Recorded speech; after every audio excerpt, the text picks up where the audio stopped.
Hey everyone, for today's DIY project, we're going to be making a dolly and rail for use with the MX3 motion controller from Dynamic Perception. Nice thing about this project is that it's a lot cheaper than purchasing one of the rail systems from Dynamic Perception, and yet it still uses somewhat similar components. This will be compatible with a DSLR camera. It works with both Nikon or Canon cameras. The MX3 controller is a pretty reasonably priced item, but it is the most expensive portion of this build, coming in at around $200 to $300 depending on when you buy it. It's quite compact and has connections for up to 3 different motors, so you can control 3 axes. I'm only going to be showing you how to build a dolly that will use one for a rail motion.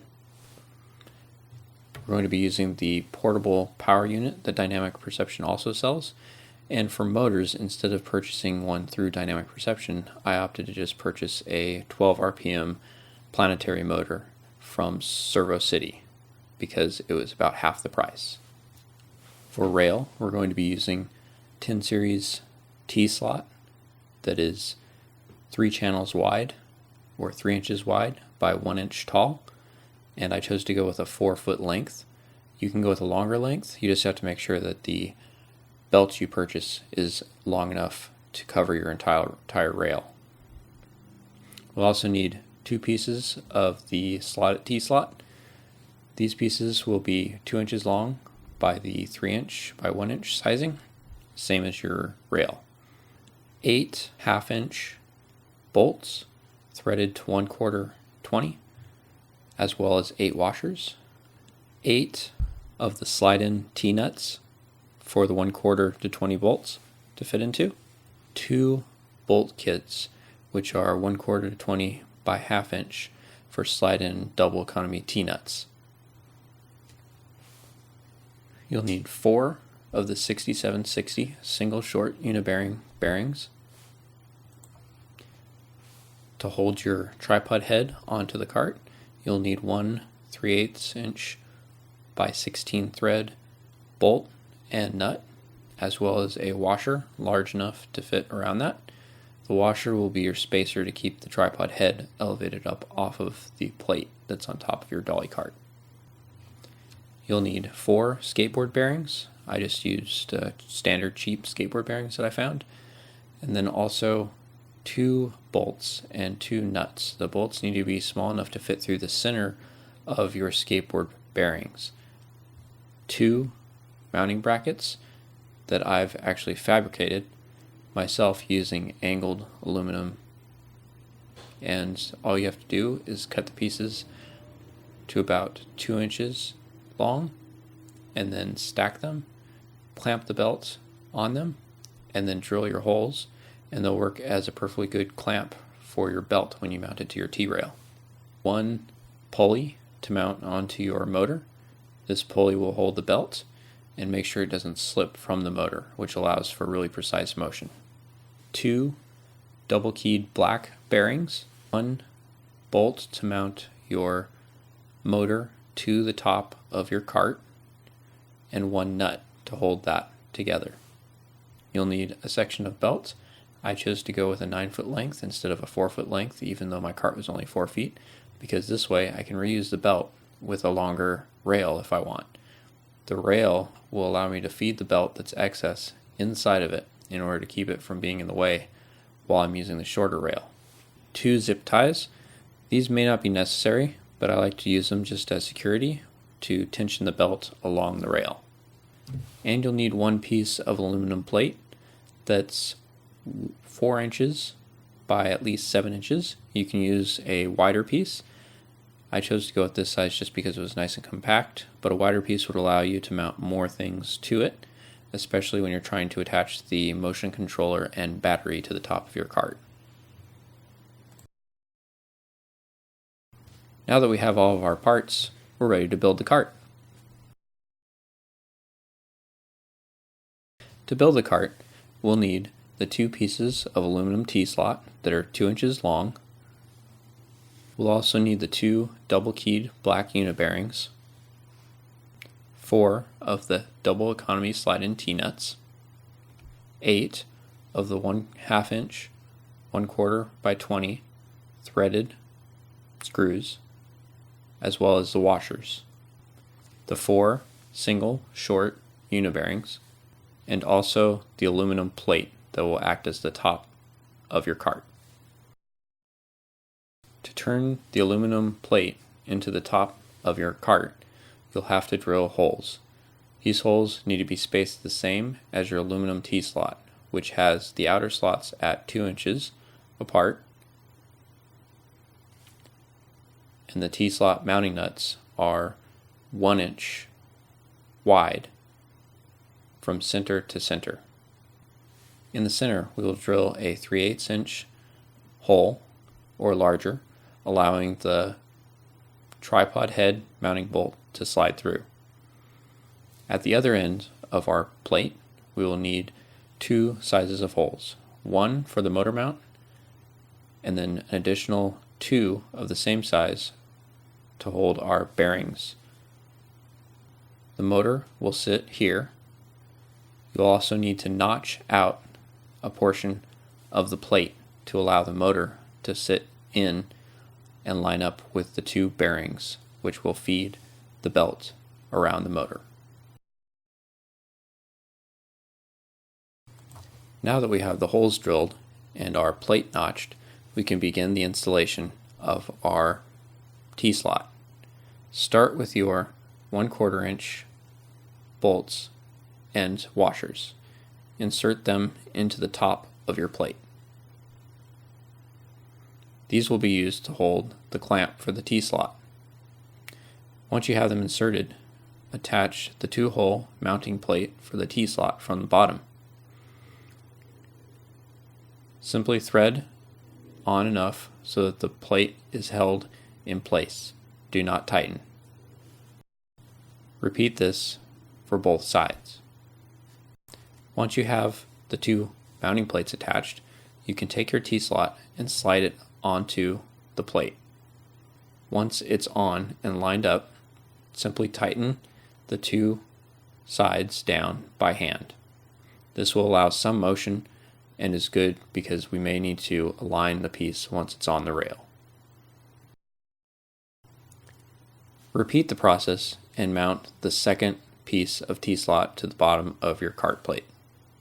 Once you have the 2 pieces mounted to the bottom of the cart, they should be able to wiggle slightly but still be attached to your cart. We will now attach the side and top bearings onto the cart, which will allow us to attach the cart to the rail. To attach the top bearings, simply use an Allen wrench to loosen the 2 screws holding the plate on. Once it is loose, you can slide the plate onto the top center rail of your T-slot.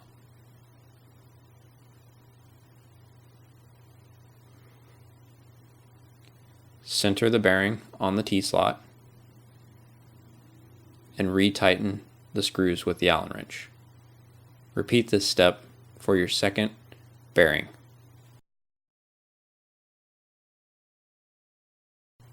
Once you have the 2 top plates in place, you can attach the side plates. These attach from the side of the T-rail and allow the bearing to hang down so that it can attach to your main rail that will guide the cart. Simply loosen the 2 plates on the sides through their Allen wrench holes, slide them on, and tighten with an Allen wrench. Repeat this step for the remaining 3 sides. Once you have all 4 sides mounted, the cart is almost finished and ready to slide onto the rail. Now that we have the cart finished, we can slide it onto the rail. When you place it onto the rail, you may need to loosen some of the bolts in order to allow the cart to slide freely along the rail. Loosen the bolts with the Allen wrench, slide the cart onto the rail fully, and then retighten your Allen bolts. Once they are tight, tighten the top 8 bolts to securely attach the cart to the rail. The cart should now smoothly slide along the rail, yet still be snugly attached, so even if the rail is turned upside down, the cart cannot be removed. Now we will attach our wheel bearings to the cart. Simply insert your bolt through the center of 2 wheel bearings and attach the nut onto the backside to hold the wheel bearings in place.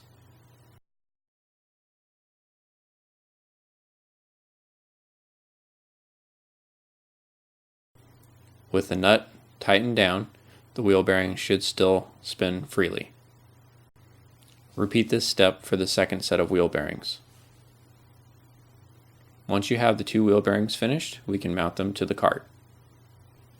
To mount the wheel bearings to the cart, we will use the 2 holes that we drilled earlier. These holes can be threaded using the wheel bearing bolt, or smooth, allowing the bolt to slide in. If the bolt slides in, you will need an additional nut to tighten down from the top.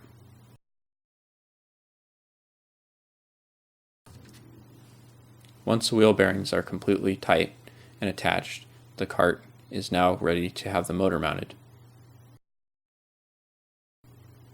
To attach the motor, we will insert the screw from below. To do this, slide the cart over the end of your rail. Insert the bolt, slide the motor onto the top.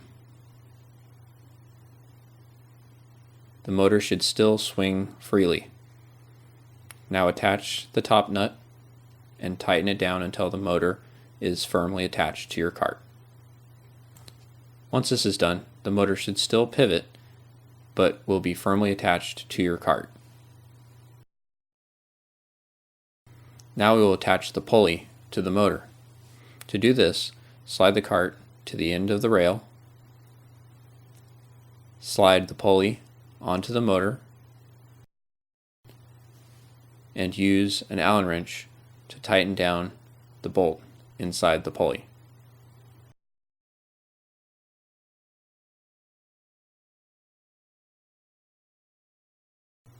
Once this is done, the pulley will be snugly attached to your motor. We are now ready to mount the belts, which will go around both of the wheel bearings, the pulley, and then come back out the other side. Now we will attach our mounting plates for the belt to the rail. These plates have been fabricated by inserting the belt between the 2 plates, clamping the belt together between the 2 plates, and then drilling 2 separate holes 1 inch apart through the 2 plates. This way, when the clamp is mounted to the rail, it will hold the belt firmly and also hold the clamp to the T-slotted rail.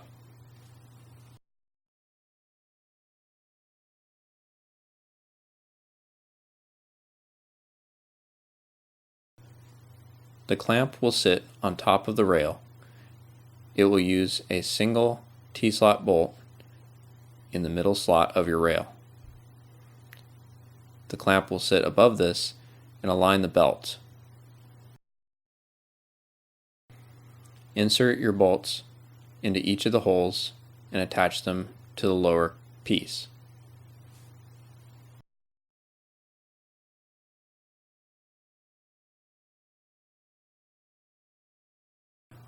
Remember to leave the bolts loose because we still need to attach the clamp to the rail.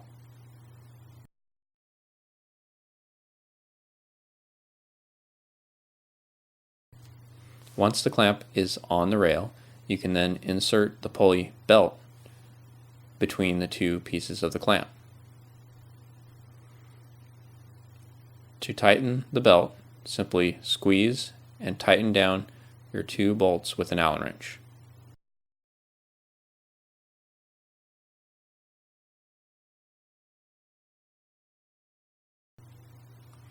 This should securely hold your belt. If the belt still does not feel secure, simply fold it over and use a zip tie wrapped around to tighten down the belt and prevent it from sliding through your clamp.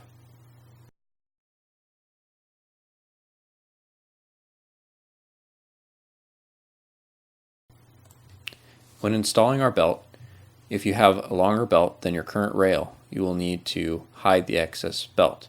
To do this, we will take the excess belt that we have and insert it inside of the T-slot rail. Once the belt is mounted inside the rail, we can then insert the belt in the clamp. Loosen your Allen bolts. Slide the belt into the clamp. Squeeze the clamp and retighten your Allen bolts.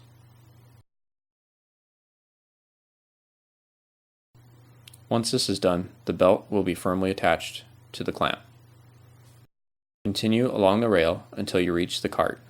With the belt, we will be feeding it around the first wheel bearing, around the pulley on the motor, and then around the second.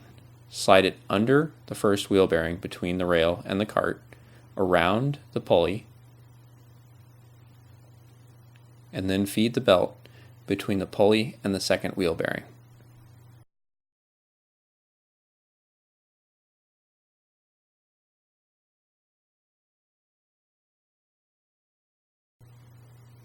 Once you have the belt through, you can pull the belt snugly around the pulley.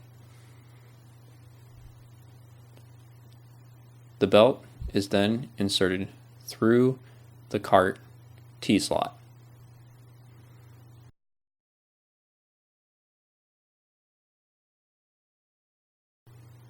Once the belt is through the T-slot, it can be pulled to tension the rest of the belt.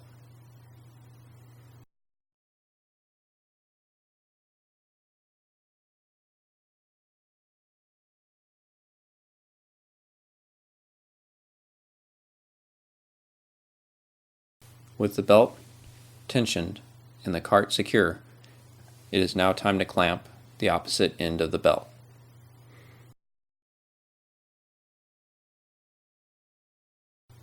Insert the belt into the second clamp.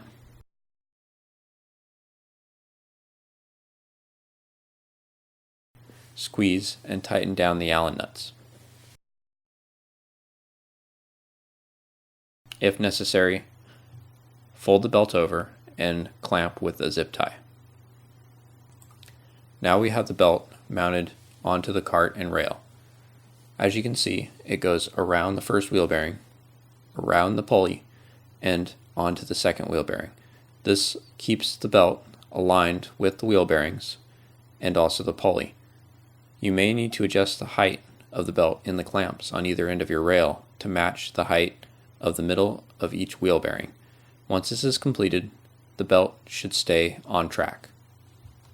We can now insert the bolt to attach our tripod head. Simply attach the nut to the bolt, slide the bolt under the cart and through the center hole. You can then place the washer over the top and attach your tripod head onto this bolt.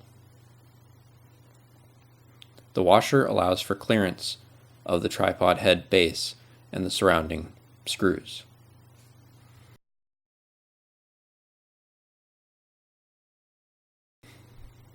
Now that you've completed the assembly, we can attach the motion controller and battery. After that, you're all set to go.